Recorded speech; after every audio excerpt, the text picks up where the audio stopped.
Okay, nag-turnover na sila ng susi sa amin pero bukas pa kami lilipat. Yung nakaputi, yan po yung landlord. Yung kasama niya, yun po yung mother niya. So, today is February 27. Yan. Sasamahan ulit natin si Jolan. Babalik tayong Springfield. Dala ko yung kotse niya. Dala niya yung U-Haul kasi kukunin naman natin yung auto trailer. So, i-attach yung auto trailer sa likod ng U-Haul, tapos isasampa tong kotse. So, kaya sasamahan ulit natin siya. Tapos babalik ulit kami dito sa Taylorville para naka-attach na yung kotse. At pagpunta nila ng Chicago, yung U-Haul na lang ang ita-drive nila, tapos nakasampa na tong kotse. So, ayun, punta muna tayong Springfield ulit. Kahapon galing na tayo doon dahil kinuha natin yung U-Haul. So this time babalik tayo for this auto trailer naman.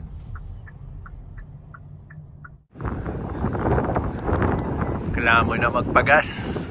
Kahapon nga pala, unti na lang yung gas na ito. Ngayon lang magpapagas si Ayan. Regular na ginamit ko kasi ito yung use unleaded. Oo. Tsaka para mas mura, diba? So ayan, nandito pa rin tayo sa Taylorville. Dito lang nagpagasolina si tawag is Philips. Yan. Ngayon na rin pala sila aalis imbes na bukas. Kasi kailangan nilang maibalik tong U-Haul 1 PM tomorrow. Ang original plano nila is bukas sila alis ng mga 6 o'clock para bago mag 1 PM nasa Chicago na sila. Pero naisip-isip nila na ngayon na lang para hindi sila gahol sa oras bukas. Kasi pag lumagpas ng 1 PM ito, may additional charge. So kailangan maibalik niya yung U-Haul kung saan man yung station niya sa Chicago. So yun, sayang din yung extra cost kung lalagpas siya ng 1 PM. Ganda yung weather ngayon. Naka-shirt lang tayo pero ramdam ko pa rin yung lamig. Pero kaya ang weather natin ngayon is 14 degrees. Yan. Pero yung hangin, the usual, yun yung nagpapa-feel ng sobrang lamig. So, yan. Pupunuin niya lang to. Tapos punta na kami na Springfield. Magkano na ba? 17 pa. Laki din, no? Laki kasi ng tangke nito, no? Target ko 35 gallon.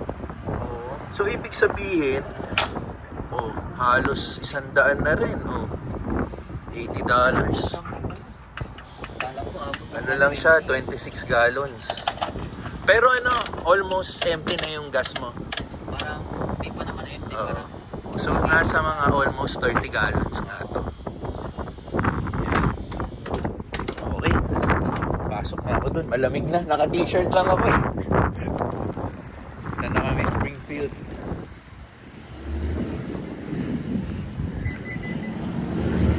Ito nga pala yung kotse niya. Yan. Ganda rin no? Yan. Seltos. Okay. Convoy ulit kami. Okay, on our way to Springfield. So, mga mga 30 to 40 minute drive. Tapos, siya nga pala si Jolan. Sabi niya nga, first time niyang magmaneho ng ganyang kalaking kotse. Mga truck na ganyan. Sa Pilipinas, pag first time mong mag-drive ng ganyan, medyo nakakatakot, no? Kasi makikitid yung kalye. Ang kagandahan kasi rito sa US, kahit first time mong mag-drive ng mga ganyang kalalaking kotse or truck, malalapad yung kalye, mas madaling i-navigate, no? Yun, hindi ka mahirapan sa mga makikitid na kalye. Di ba, pag malalaki, mahahaba yung dala mo. Mahirap din yung pag nagmamaniobra ka, baka tumama yung kanto, yung taas pa. Yun ang maganda rito. So, madali para sa kanya kahit first time niyang imaneho. Tapos isa pa, alam mo pag may truck kang dalang ganyan, matik na alam na ng mga police dito or kung anumang authority dito na U-Haul, naglilipad gamit ka lang. Sa Pilipinas kahit nagbayad ka na, may permit ka na, tapos napadaan ka sa highway, puro mga police, puro mga highway patrol, sisitahin ka pa rin, ipapara ka, tapos i-check yung likuran mo. So ganun doon, may onting hassle. Dito, yan, tuloy-tuloy na yung magiging biyahe nila sa Chicago mamaya.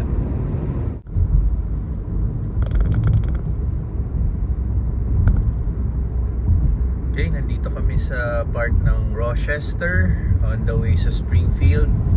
So ano to, 20 minutes away dito sa from Taylorville. So magandang lugar tong Rochester.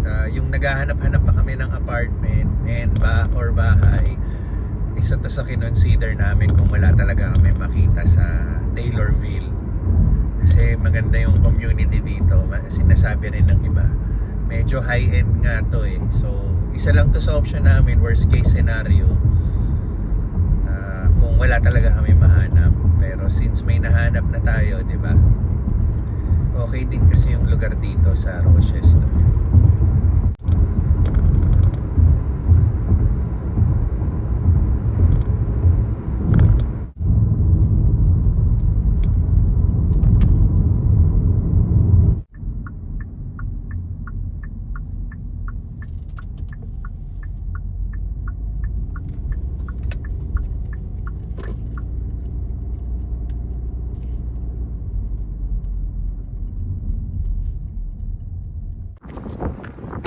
Okay, balik tayo dito sa U-Haul office nila, tsaka mga warehouse. Dito niya kukunin siguro yung yung trailer, auto trailer. So ito ulit, yung previous vlog ko pinakita ko na to. Dito niya kinuha tong truck na to. So ito hindi ko napakita to. Dito pala yung mga storages nila. Gantong itsura. Na magre-rent ka ng storage, pwede mo ilagay dito. Yan. Diba? Hanggang dun sa dulo.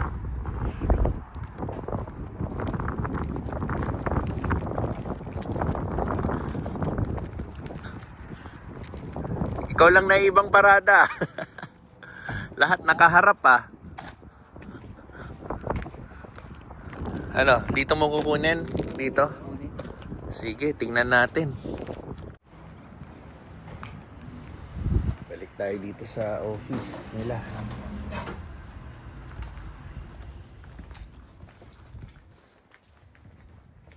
So dito siya pinapunta. Doon ikakabit yung auto trailer. Yan. Tutulungan siya ikabit. Tingnan natin kung paano.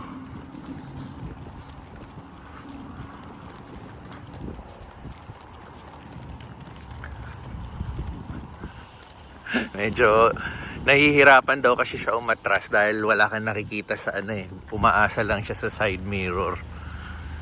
Yan. Kailangan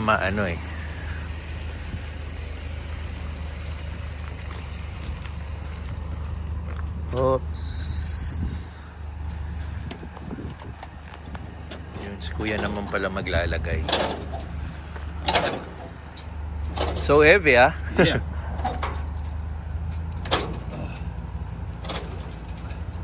Okay.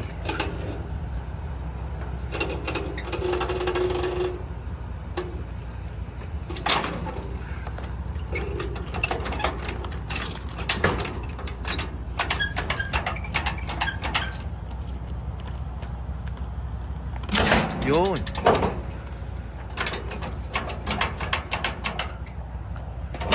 Kailangan ma-shoot dyan, eh.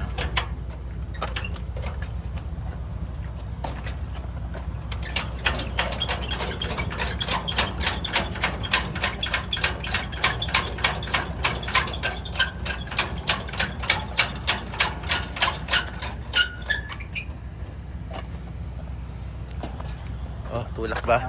You pull the truck forward just a little bit.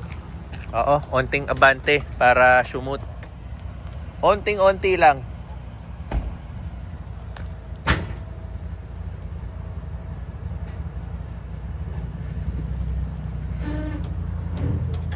Oops, that's it. Perfect. Okay na daw.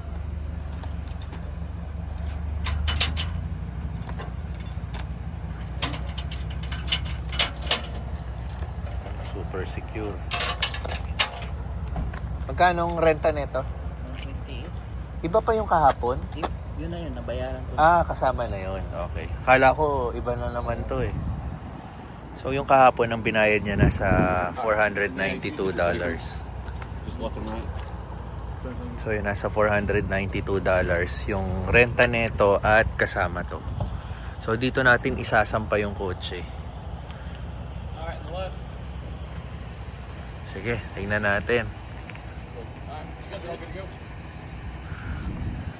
Oh, even the signs are connected. The signal lights, right? Yeah. Alright. Okay. If we load the car, just So ito siya. Yeah, so you Working siya.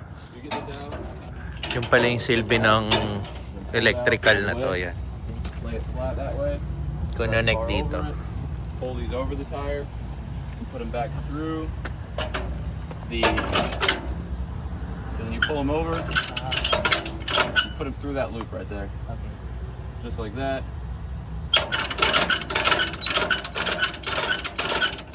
And you just do that until it's tight. Then this one will be flat here. So no, this will be over the tire. Okay. So it'll be like that. So I'll just put this here, right? Dito yung Yeah, eksaktong gulong mo eh. You could do it that way. Oo. Release some slack and then push it over, but it'd be easier if you just got it all the way out and then pulled it over the tire. Okay. Okay. I'll just put And it then out. chains will go on the axles. They're not needed, but just extra precaution. And then these come down, so this comes down.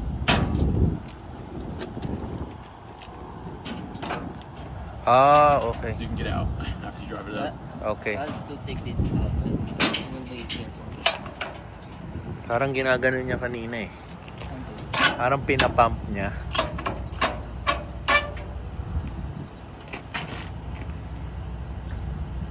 How do you take this? Take this out? So you wanna pull this right here all the way up, and then you just pull this side. Okay. Ay, parang ano siya, buhol. Yan. Slides right out. And then you gotta just do that, and now you can drink it. Okay. Thank you. May kailangan ka pa sa kanya? Have a good one. I think I'm good. I'll just Okay. Thank you.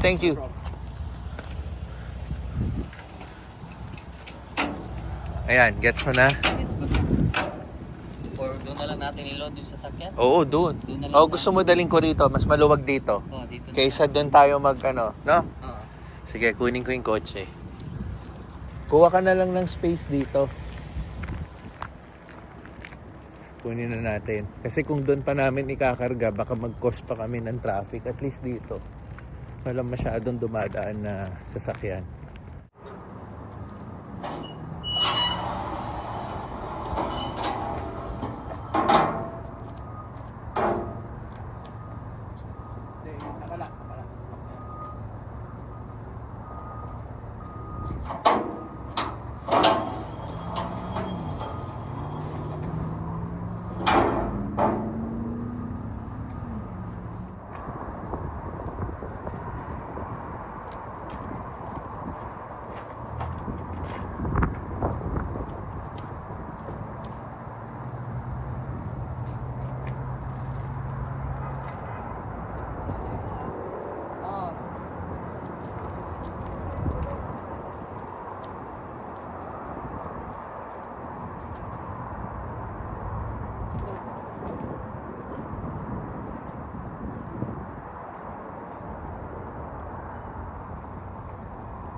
lang.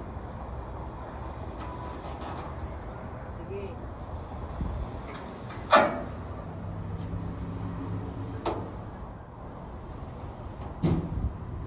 Okay pa? Sige pa. Sige.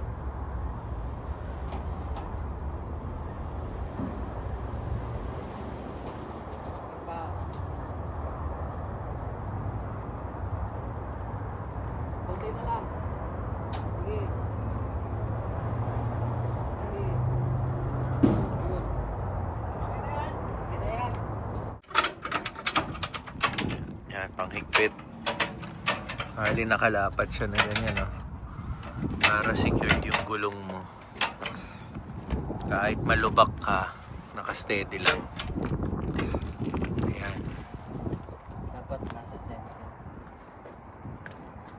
Medyo, nasa center ba? O luwagan mo pa ng onte. Medyo gumilid tong isa eh. Sige, iano mo, i-adjust natin. Luwag. Yun. Dali, ito. Yan. Yan. Sigpit. Medyo gitna na siya.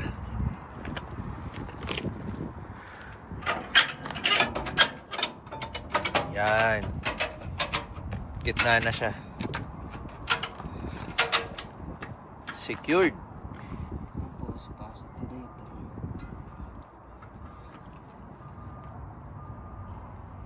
Ano na yan eh, panghigpit na yan eh, pangbuhol. Tapos ito, speed limit mo 55 lang. Yun lang ang pwede mong itakbo. So, usually pag nakakotse sila, ang trip nila pa Chicago, 3 oras. Pero dahil yan, karga nila yan, asahan mo, lalagpas ng 3 oras yan. Hindi lang natin alam kung gaano katagal ang biyahe niya. Tapos 55 lang yung speed.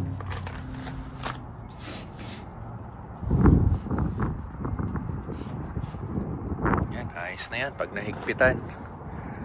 Ready to go. Tapos sasakay tayo dito. Tapos may kadena. Pabalik ng ano. May kadena pa. Ito ba? Pwede ko nang ibalik para mabilis tayo. Yan. Kailangan ikadena rin. Okay, sa ilalim. Okay.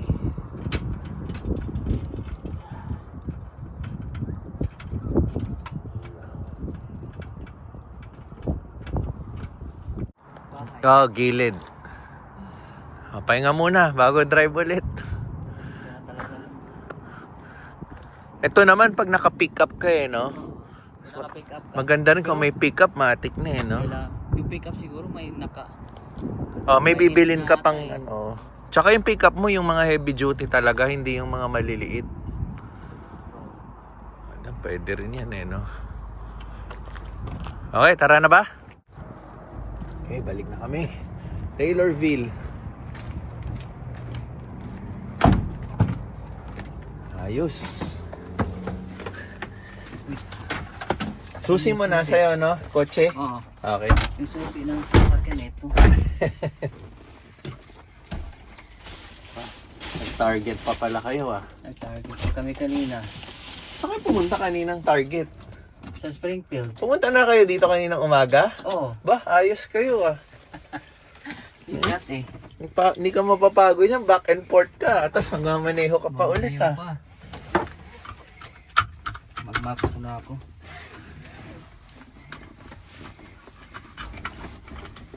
Okay. Balik na tayo sa Taylorville. Tapos pagbalik sa Taylorville, mananangalian lang kayo. O diretso na kayo. Kakain na lang kayo sa labas. Taylor Bay, sauli ko muna yung internet na router. Okay. Tapos bibili kami ng QQ China.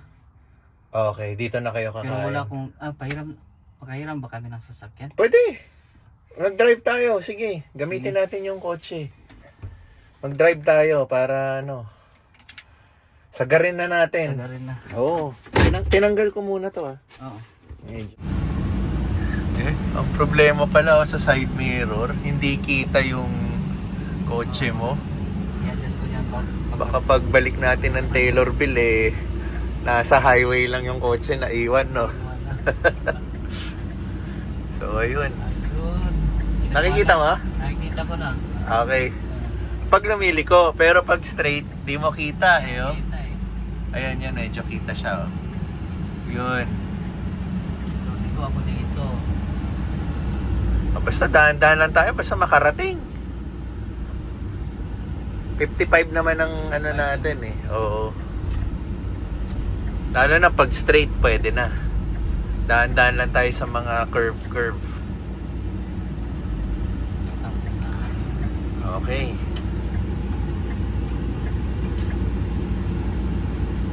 Pa tayo sa kabila, no? Yan, sakto, green. Buwelo ka lang. Yan ang maganda talaga.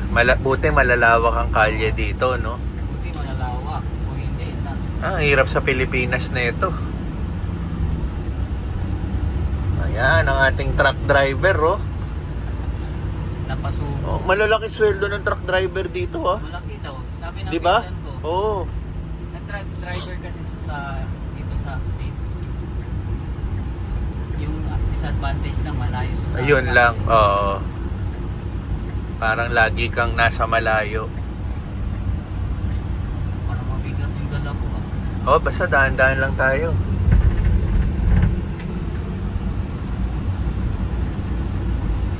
Okay naman.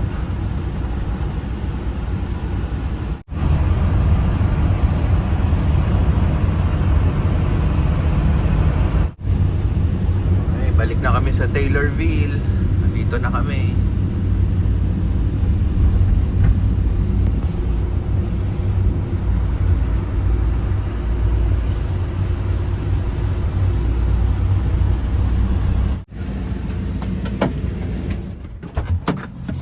Ayos. Dito na tayo. At buo pa naman siya. Secured naman siya. So, ito.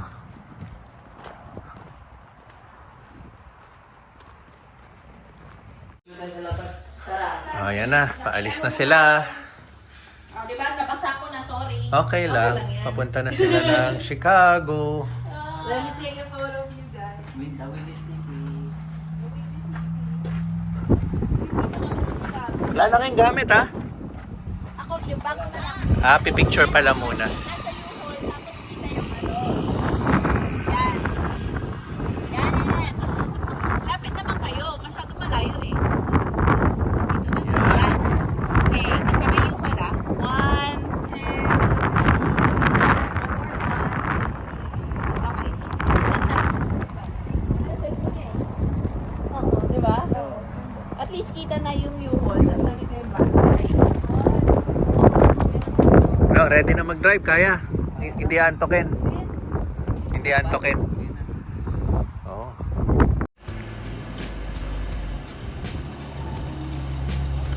Ingat, ingat!